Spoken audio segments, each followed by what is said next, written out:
శ్రీరామోదర కళ్యాణం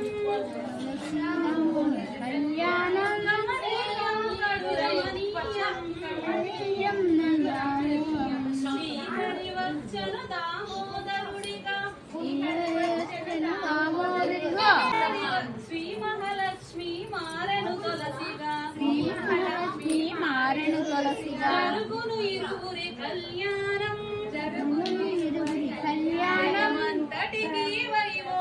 జగమంతటికి వైభోగం శ్రీరామోదర కళ్యాణం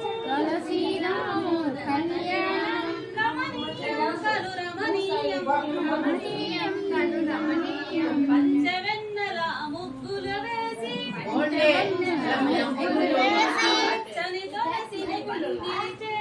పచ్చని తులసిని పందిరి చేసి తులసి కోటనే వేదిక చేసి దామోదరుడను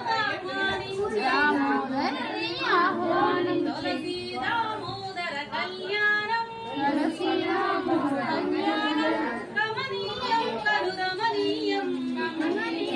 రమణీయం ఈ కళ్యాణము చూసిన చేసిన దంపతులకు శాంతులు కలుగును ఔషధ జనని తులసమ్మ